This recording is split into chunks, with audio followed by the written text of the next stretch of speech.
Namaste from Dhananjaya Kumar. I am happy to connect with you on this YouTube channel focusing on education of children, special education which enhances their capability, their knowledge beyond academic schools and encourages children to be more creative, more imaginative and more innovative. So there are close to 400 videos on this channel, mostly dealing with raising intelligent kids and learning from great minds. And in this episode of Great Minds, we will reach those great minds through great quotes originating from them. And the topic for this video is imagination. The first quotation is by John Dewey. Every great advance in science has issued from a new audacity of imagination. So, as I have done in the past videos of great minds, great souls, and their souls are expressed in their quotes. So what I have attempted to do is not complete explanation or commentary on these quotations, but a few initial thoughts to get all of us started understanding deeply the deep meaning hidden in these quotations.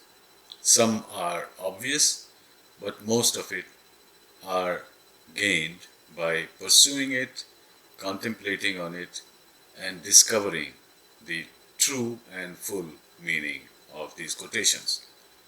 So, my comments by all means are not complete, total, or final.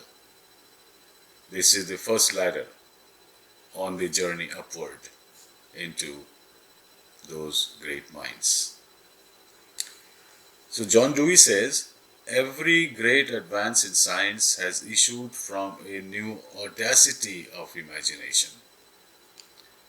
So if, for example, at any age, at any stage, whatever is known and whatever is understood in science, if that is assumed to be the final truth or the final discovery in knowledge, nothing more is left, and we live our life accordingly, then science will not progress. In fact, no knowledge will progress if you rely entirely on existing knowledge. There are valuable aspects to it. We must retain it and expand it, elaborate it, and make new discoveries. So new discoveries, new inventions, new ideas, new scientific theories come from imagination. The audacity means the courage to imagine something different and something beyond what we know. That needs courage and free thinking and creativity, because many or most of the new science that has developed in the past is through observation, through thought experiments, and those observations have to go deeper, and something that you are not used to looking things at that way. You go deeper and imagine alternate interpretations, alternate futures, and that's what we are all about.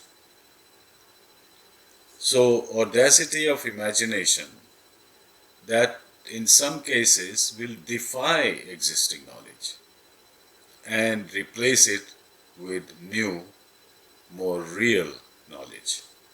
So every great advance in science has issued from a new audacity of imagination.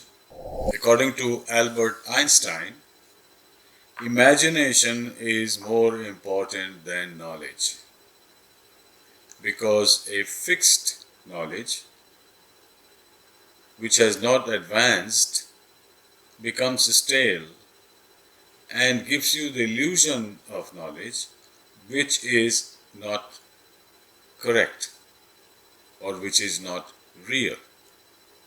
So to make the advancement, imagination is needed. As in the previous quotation, this is much more succinct way of saying it. Imagination is more important than knowledge.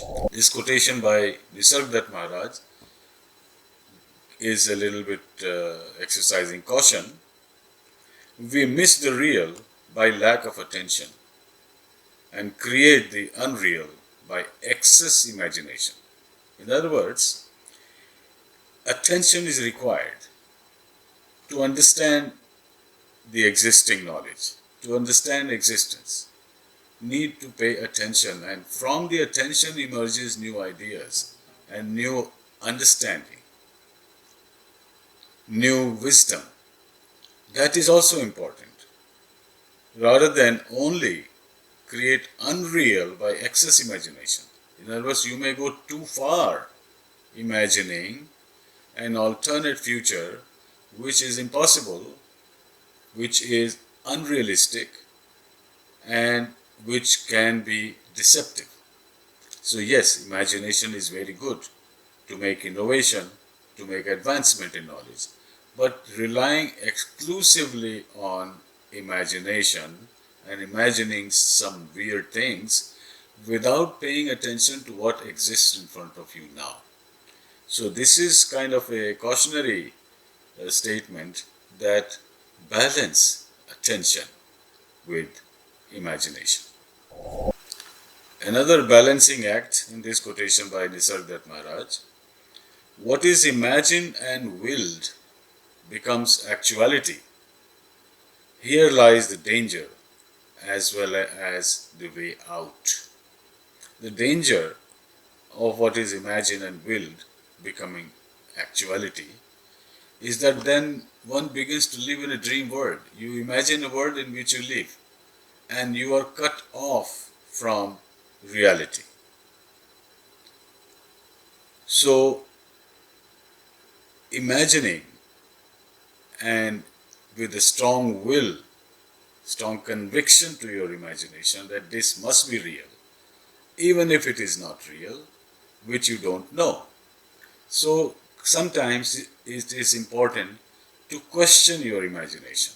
That am I imagining something which may lead me to ignorance? So that caution must be there. What is imagined and willed becomes actuality. Why it becomes actuality? It does not become actuality for everyone. It becomes actuality for you alone. So as a result, what happens is that you create your own world, distinct and different from the real world or from everyone else's world, and you become a solitary confinement, sort of. So what is imagined and willed becomes actuality. Now, if that is so, if that is the case with anyone, here lies the danger as well as the way out. Now, the danger is solitary confinement into your imagination, away from reality, or away from just about everything that is known. You deny it.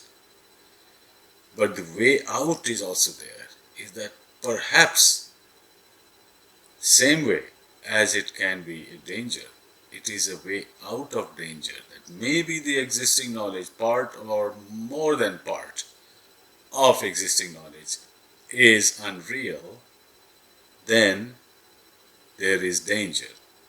Then you and us and all of us will grow toward or move toward more ignorance, living with ignorance, getting used to it.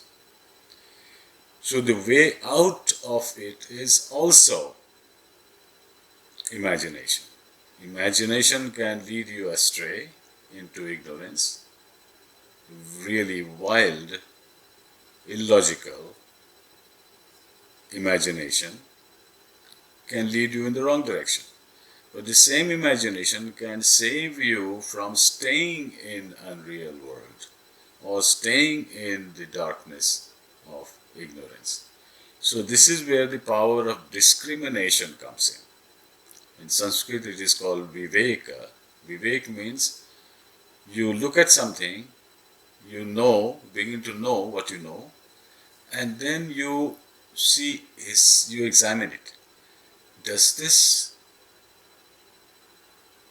lead me to right knowledge or this leads me to wrong knowledge?